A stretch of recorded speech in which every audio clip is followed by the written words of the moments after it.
अस्सलाम वालेकुम जी, कैसे हैं आप सब दोस्तों। उम्मीद है सब खैरियत से होंगे। तो आज की वीडियो डंकी वे और कुछ दो केसेस के बारे में बयान करूंगा। एक केस हुआ जर्मनी में और एक हुआ इंग्लैंड में, आज उसके हवाले से बयान करूंगा।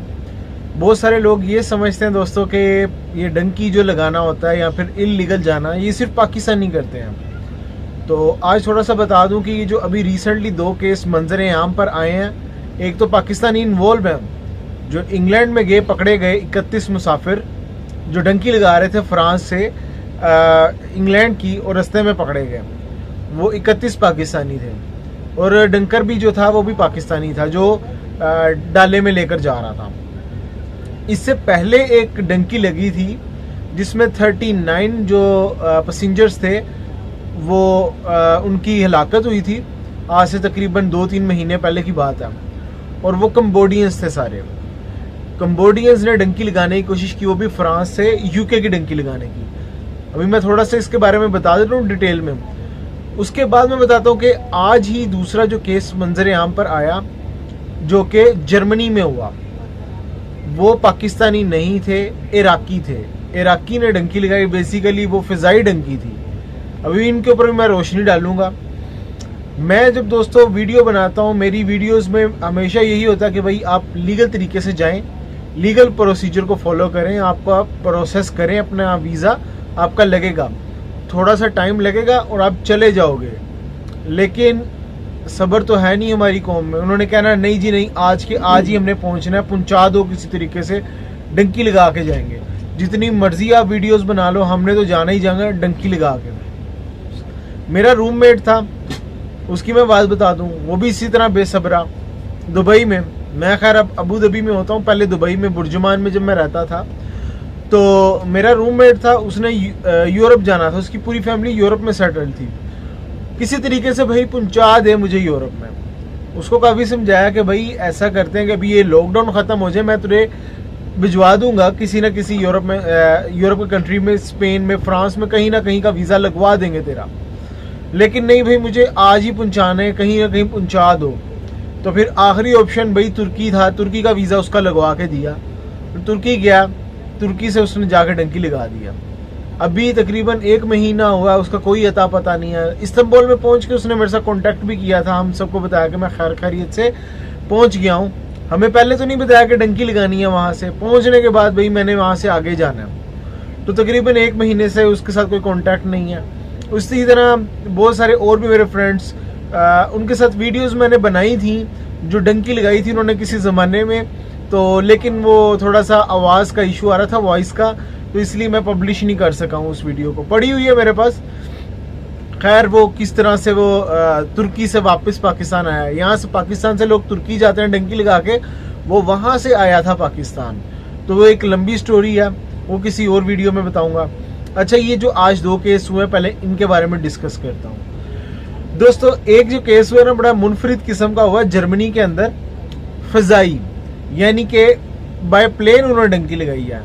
यानी कि डंकर को उन्होंने 60,000 यूरो दिए हैं कि भाई पूरी फैमिली हम जाएंगे, बाय एयर जाएंगे, जिसमें ना पासपोर्ट ना वीज़ा। वो प्राइवेट जेट के थ्रू डंकी लगा दी थी। उसके बाद उनके पास एक जाली पासपोर्ट भी था जो कि कैरेबियंस कंट्री में से किसी कंट्री का था। खैर एयरपोर्ट पे पहुंचे हैं तो वहाँ पे तो जाहिर बात उन्होंने इन्वेस्टिगेशन की, कौन हो क्या हो। खैर वहाँ पे पकड़े गए, पहले वो झूठ बोलते रहे। उसके बाद जब पकड़े गए फिर उन्होंने बताया कि हम यहाँ पे असाइलम अप्लाई करने के लिए आए हैं। तो भाई जब असाइलम अब उन्होंने किया रिसेंटली, अभी आज का तो ये वाक़या, तो अभी खैर ये मेरी वीडियो कल पब्लिश होगी।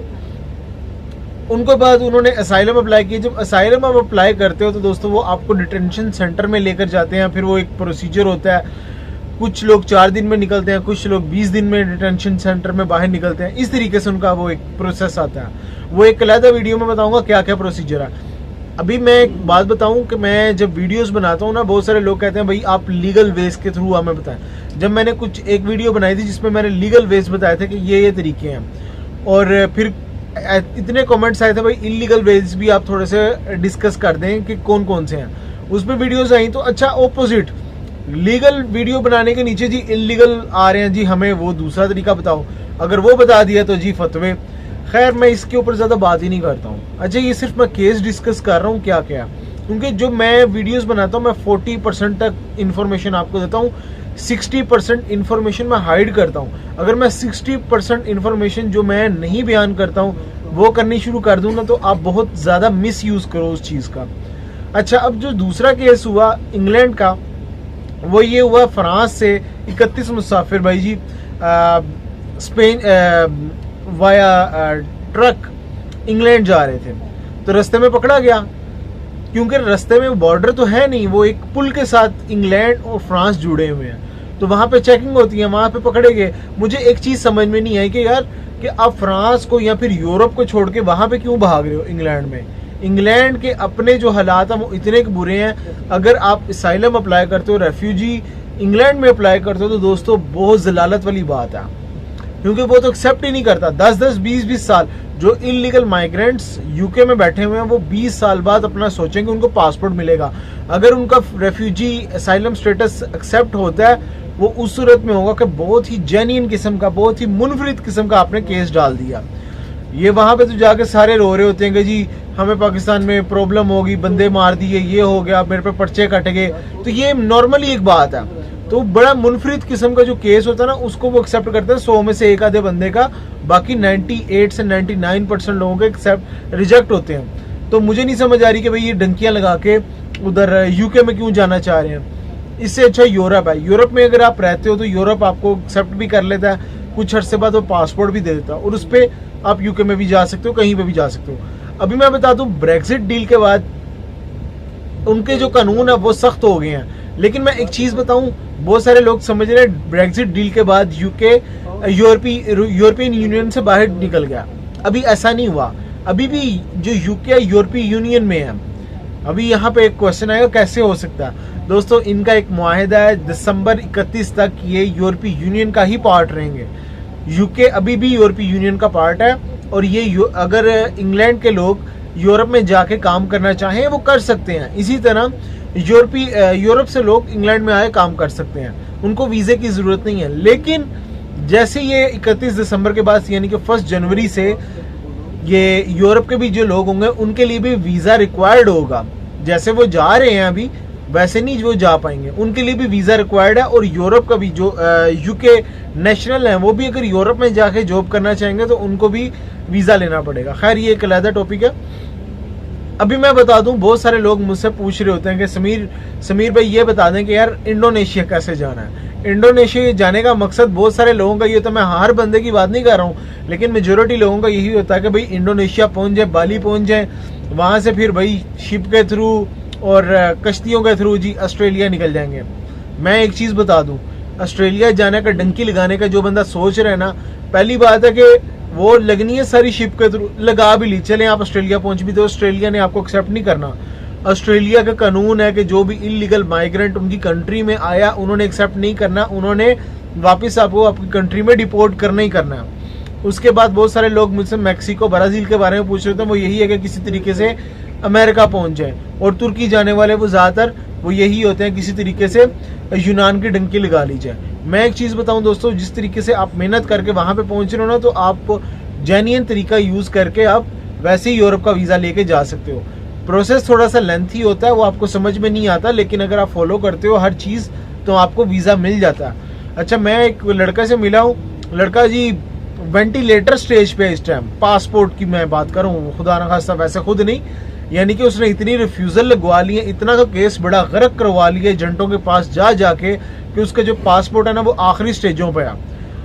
वर्क परमिट वो भी रिफ्यूजल पे, लैटविया का वीजा रिफ्यूज, उसके बाद हंगरी का, उसके बाद चेक रिपब्लिक का, पता नहीं किस किस, माल्टा का रिफ्यूजल, किस किस कंट्री के उन्होंने रिफ्यूजल लगवाई, ट्रैवल हिस्ट्री बनाई नहीं। जब मैंने बात की कि तू ऐसा कर, मैं तुझे एक चीज बताता हूँ कि इस तरीके से तू जा सकता, वो मानने को तैयार नहीं है। मुझे किसी तरीके से यूरोप ही भेज, मुझे किसी तरीके से यूरोप ही भेज, नतीजा रिफ्यूजल पे रिफ्यूजल। उसके बाद एट द एंड ये स्टेज आ गई है कि भाई मुझे सिर्फ तुर्की का वीजा लगवा दे, मैंने तुर्की जाकर डंकी लगा देनी है, ये स्टेज भी आई हुई है। तो दोस्तों, आप में सब्र नहीं है। मैं जब एक बात करता हूँ कि यार लीगल वेज से आप जा सकते हो, वो तरीका नहीं अपनाना, इलीगल जाना ही जाना है। उसमें फिर क्या आता है कि अच्छा बहुत सारे लोग सबसे बड़ी गलती क्या करते हैं, तुर्की पहुंच के शिप की डंकियां लगा रहे होते हैं। शिप से यूनान या इटली जाने की डायरेक्ट ही देखते शॉर्टकट है, शिप की डंकी लगाओ, 4-5 हज़ार यूरोस दो और सीधा इटली पहुंच जाओ। तो उसमें 99% मौत है। फिर लोग बल्गारिया तो वैसे ही बंदा वो सीधा गोली मारते हैं, बंदा आप शूट। उसके बाद यूनान के हालात आजकल ठीक नहीं है, उन्होंने बॉर्डर पे बहुत सख्ती की हुई है। मेरा दोस्त पिछले एक महीने से लापता है, 1-1.5 महीने से उसका कोई अता पता नहीं है। मैं उसे तकरीबन हर एक हफ्ते में मैसेज करता हूँ तो भाई उसको मैसेज नहीं पहुँच रहा। तो अल्लाह खैर करे कि भाई अच्छा ये मैं बताऊँगा क्या हुआ था, क्या काफ़ी डिटेल में बात करनी पड़ेगी। नेक्स्ट वीडियो में बात करूँगा। अभी ये 2 केस आए हैं, तो दोस्तों पाकिस्तान का भी इज्जत बचाएं और अपनी भी। अपना ख्याल रखें। Take care.